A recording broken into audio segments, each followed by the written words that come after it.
leeral pas mal de choses ndax aussi population bi ñooñu fal ñooñu def la ñu doon ñu représenté leen aussi war leen teewal fële sa assemblée nationale. war a nekk subax ngoon seeni soxla seeni aajo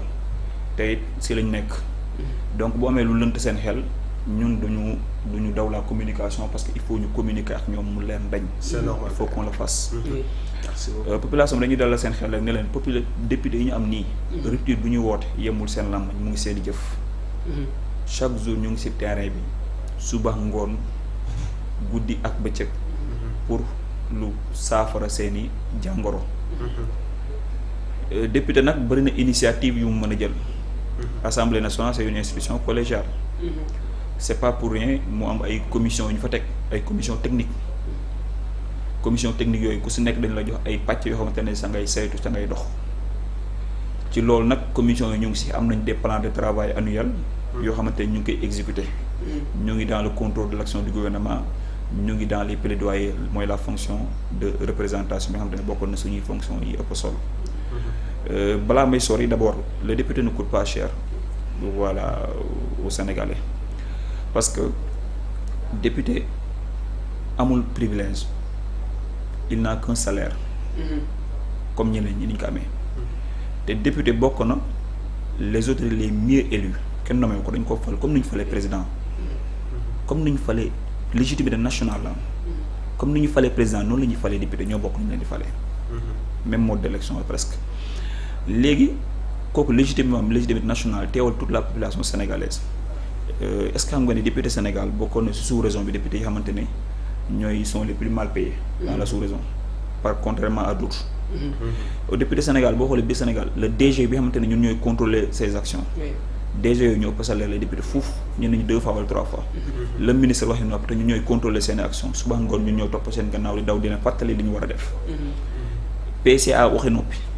le député te ba tey kenn kaasu ne nañu yokk suñu salaire y a beaucoup de députés fañ nekkoon di liggéey salaire yooyu moo ëpp fi ñu nekk te pourtant ñu ngi dund sacrifice yooyu noppi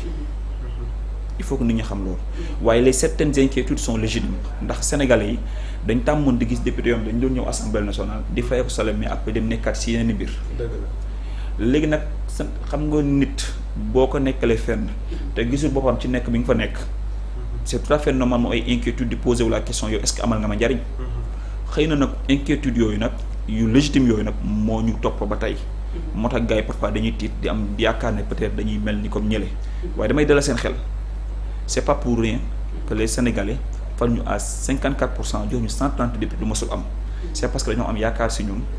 jàpp ne ñun on peut changer la donne assemblée de rupture bi ñu yàgg a bëgg mu am tey yàlla xam na ko si lañ nekk nous sommes des députés du peuple comme quiconque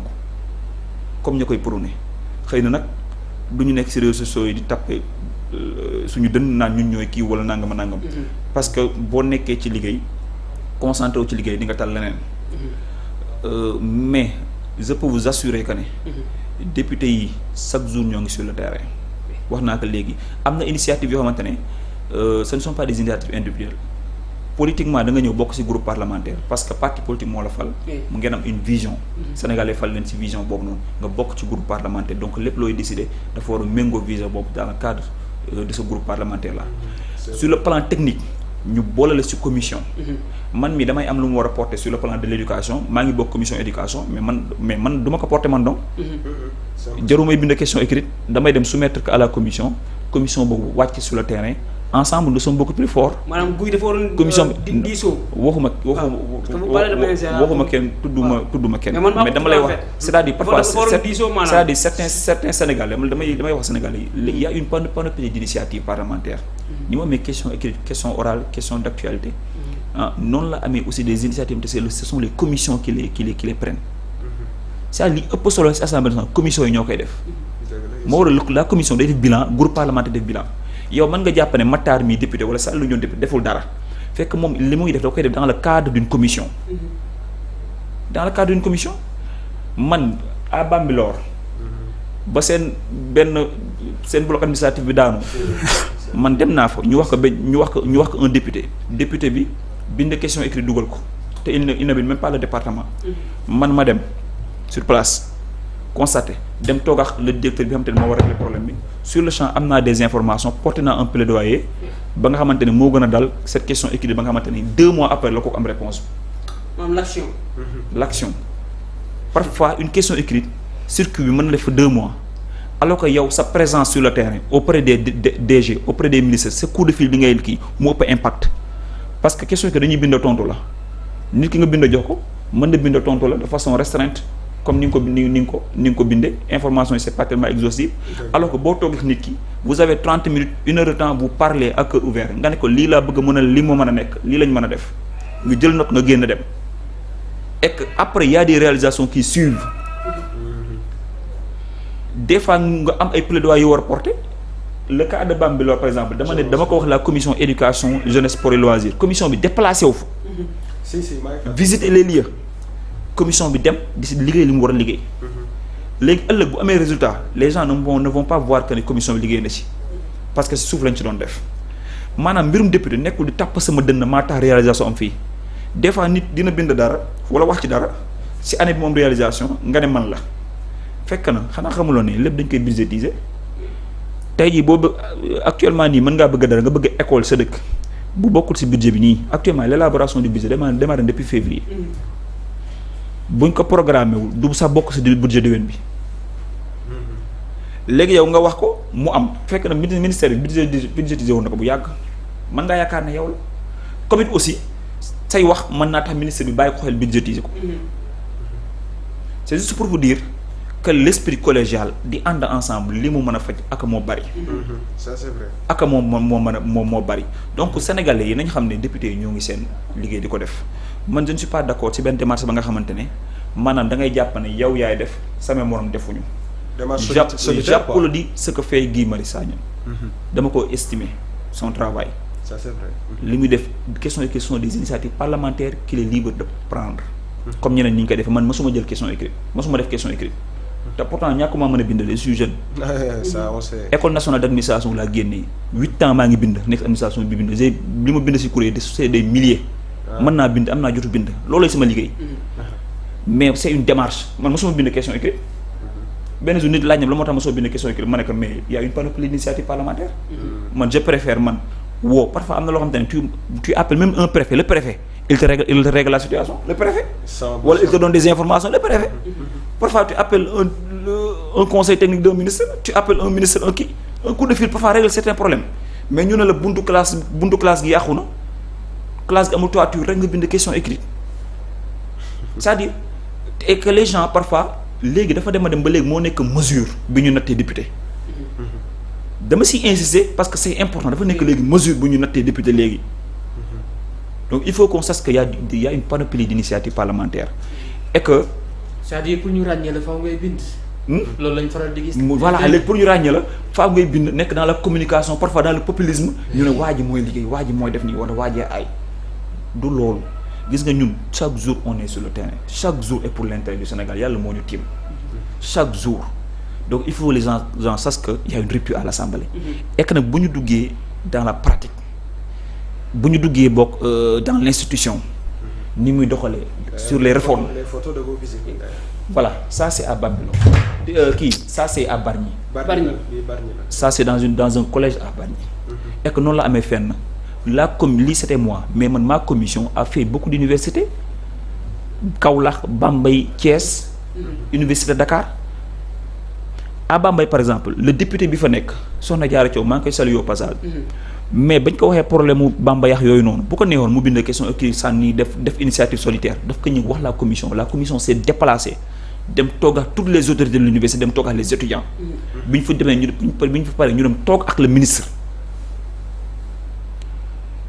ñu dem toog ak le ministre. ministre bi wax ñu dégg ko. mu ngi am des avancées. des avancées donc parfois c'est collégial. commission yi c'est pas pour rien ñu teg ko. mais du jaagi da ngay génne. def say initiative solitaire di bind ñaar waaye mooy bind mooy liggéey après nga boo paree nga jël problème yoom assemblée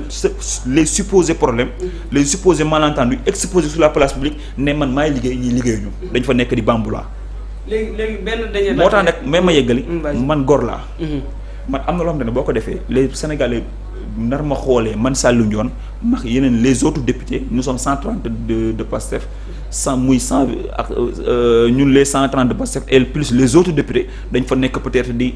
bambula wala peut-être ñu ñuy jox avantage indi wala yu demee noonu loolu amut man de personnellement su ma doon xool traitement lu neex wallaay fa ma nekk lay toog su ma doon xool xaalis comme lu neex pour bu fekkoon loolu tax may kii fa ma nekk lay toog quand on était dans l'opposition jamono jooju c'était très difficile d'être dans l'opposition parce que on était dans une opposition ba nga xamante ne on était traqué ak yeneen yoo xamante ne subir nañ ko des morts des blessés tey jii est-ce que ñun on peut se permettre nekk au pouvoir wala nekk à l'Assemblée nationale di def yenn pratiques yi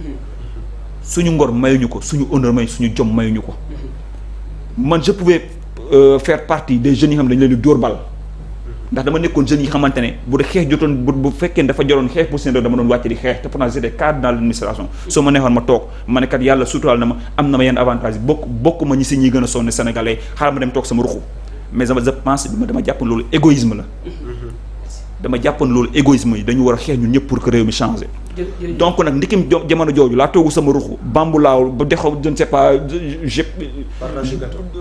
j'ai pas fait un partage du gâteau jamono jooju laa toogoon su ma neexoon ma ne xaaral ma toog sama ruxu c'était beaucoup plus tranquille du léegi laa koy def on est tous si on est là c'est une continuité de notre combat c'est aussi une continuité de notre engagement il faut que ça soit clair su ma ñëwee si biir Assemblée nationale il y a énormément de réformes qui ont été prises gis nañ fi fan yële déjà sur le plan de la comptabilité Assemblée nationale presque amuloon comptabilité bu tax ñuy wax amuloon aucune transparence budget bi nu ñu neex lañ ko doon gérer la commission contrôle budgétaire mais commission bi ça ne fonctionnait pas commission bi war a contrôler l'exécution du budget de l'Assemblée nationale am na dynamisme rapport bi pare na rapport boobu Guy Marius Sagna di kaas moom il est membre de cette commission moom la ñu war a demander des comptes moi je ne suis pas membre de cette commission là. D'ailleurs, pourquoi il demande comptabilité contrôle budgétaire moom man maa war a ñëw si moom ne ko Guy rapport bi fan la toll parce que tu es membre de la commission. Même Cheikh Bara dit ça. Mais comment il peut sortir dire sur cette commission là ne rapport bi dafa yeex alors que rapport bi pare na. commission boobu daanul sax réunir. Saliou Cheikh Bara ne depuis 30 ans rapport boobu gars yi def. daanul am non Mastam d'ailleurs Guy Marius Sagna ci boppam wax et que nee na daanul génn. c'est fait en toute transparence bu ñu xoolee assemblée mosul am un organe de contrôle des marchés publics au niveau de kii commission des marchés publics mosul am biir assemblée nationale. El Malick le président bi mu ñëw da ko mettre en place tey jii le règlement administratif le règlement financier bi qui date de 1963 bi mu ñëwee il a mis en place un comité ad hoc ñu réfléchir ci bindaat beneen règlement administratif beneen règlement financier dëppale ak jamono. si. tey jii assemblée nationale leur quatrième mission c'est quoi évaluation des politiques publiques masuñu am méthodologie d'évaluation des politiques publiques ñu teg en place un comité chargé de rédiger une méthodologie d'évaluation des politiques publiques ba loolu am na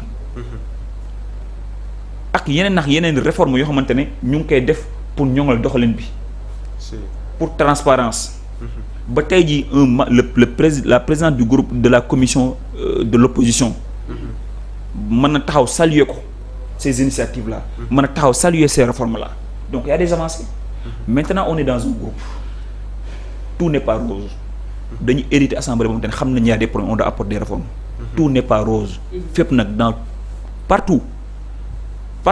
dëkk yi ñu jël référence institutions yi ñu jël référence fépp foo dem ci biir am na lu fa doxul mais en interne les gens lavent le linge sale en famille nit ñi dañuy waxtaan seen biir